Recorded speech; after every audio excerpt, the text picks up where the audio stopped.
In today's video, we are going to look at one of the most interesting myths from the 𝗣𝗡𝗡𝗏 community. It is believed that anyone going around Kitwe's Nzambani rock 7 times will have his or her gender changed, and the story of how this mystical rock came to be is what we will be looking at in today's video. Having said that, before we get to that part of the video, I'd like you to smash the subscribe button below if you haven't already and turn on the notification bell. If you like the video, I'd also like to urge you to hit the like button and leave a comment below, because these actions will help my channel grow and allow me to create more content in the future. With that out of the way, let us skip to the main section of the video and look at the legend of Nzambani rock.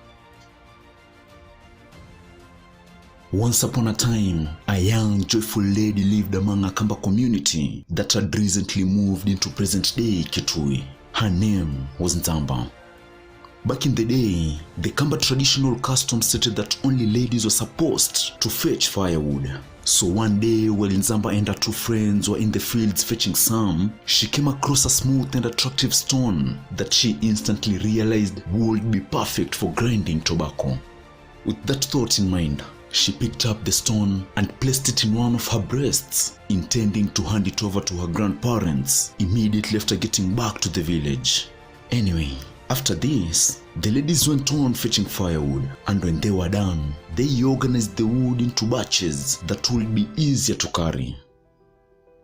As they were preparing to start their short journey back to the village, however, the other girls had Nzamba let out an excruciating scream, and when they moved closer to investigate, they noticed that the stone Nzamba had picked up had stuck to her skin, and her body was slowly but surely turning into stone as well.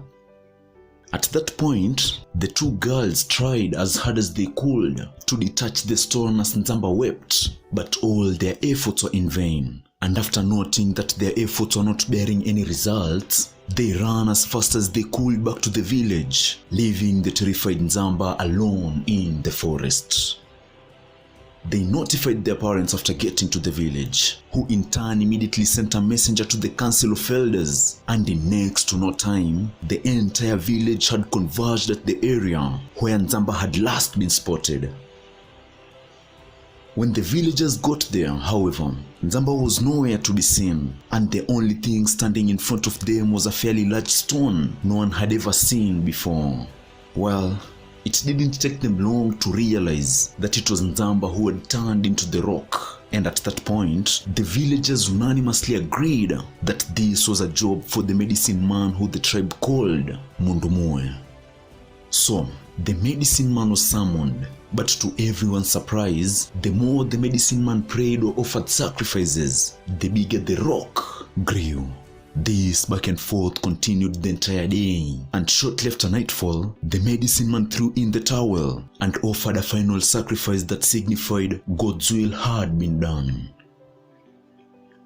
The villagers, on the other hand, slowly retreated to their huts, all looking distance, with their heads buried to their chest and their eyes in a daze. They could not conceive what had just happened to one of the most joyful children in their community. Legend has it that you will find a cave at the foot of the Nzambani rock. The cave acted as a shrine for the 𝗣𝗏𝗏 people back in the day, which means that this is where they would go to offer sacrifices whenever they wanted to appease God and their ancestors. Another legend in the 𝗣𝗏𝗏 community states that in circa 1970, a contractor who had been sent to tarmac the Machakos-Kitui road attempted to crush the huge rock into ballasts. Unfortunately for him, however, both he and his workers got thoroughly beaten and chased away by invisible spirits. That's it for today. If you like the content, kindly do not forget to smash the like button below. This will help the channel grow and allow me to make more videos in the future. Also, if you have a topic you think I should cover, do not hesitate to leave a comment below. Thank you, and see you again next week.